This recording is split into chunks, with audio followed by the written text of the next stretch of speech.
সর্ষের মধ্যে যদি ভূত থাকে তাহলে তো ভূত ছাড়ানো খুব কঠিন।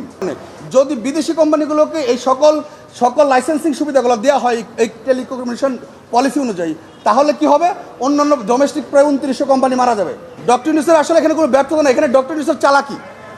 আমরা বলেছি কোর্টকে, আমরা যেটা বোঝার চেষ্টা করেছি, ডক্টর ইউনূস চালাকি করেছেন। কেন চালাকি করেছেন? বিকজ উনি সরকার ক্ষমতা থাকাকালীনও ওনার একটা কোম্পানি আছে গ্রামীণফোন, আমরা সবাই জানি, ওখানে ওনার 34% শেয়ার আছে। সেই শেয়ার থাকার কারণে যদি বিদেশি কোম্পানিগুলোকে এই সকল লাইসেন্সিং সুবিধাগুলো দেওয়া হয় এই টেলিকমিউনিকেশন পলিসি অনুযায়ী, তাহলে কি হবে?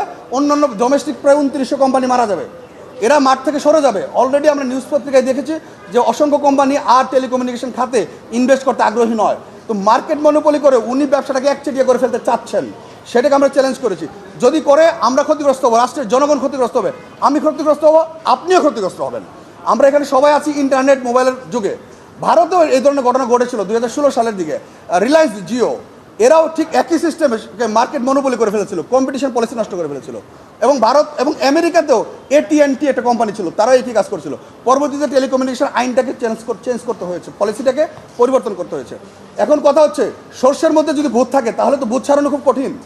তো যেটার কারণে আমরা এই মূলত এই পাবলিক ইন্টারেস্ট লিটিগেশনে জনস্বার্থে, রাষ্ট্রের জনগণের স্বার্থে আমরা এসেছি যে 85% মালিকানা বিদেশি কোম্পানিগুলো যদি টেলিকমিউনিকেশনের 4 ধরনের লাইসেন্স পায়, ওয়ারাস বাংলাদেশের মালিক, বাংলাদেশের কোম্পানিগুলো সেই লাইসেন্স পাবে না, মাত্র একটা লাইসেন্স পাবে, তার বাকি 3টা লাইসেন্সের রাস্তা বন্ধ হয়ে যাবে। তাহলে তারা কি করবে? তারা হচ্ছে যে ব্যবসাগুলো গুটিয়ে নিতে হবে। এই বাংলাদেশে প্রায় 2900 কোম্পানি আছে, এর সাথে প্রায় 20-30 হাজার এমপ্লয়ি জড়িত আছে, এখানে অনেক টাকা ইনভেস্ট আছে। আমি কোম্পানির জন্য আসি নাই, বা I am not thinking and bothering about the company of our country. আমি চিন্তা করছি, we are thinking about the লে পিপল, সাধারণ মানুষ, রাষ্ট্রের জনগণ, আমি নিজে, আপনি, আমরা আমাদের চিন্তা করছি।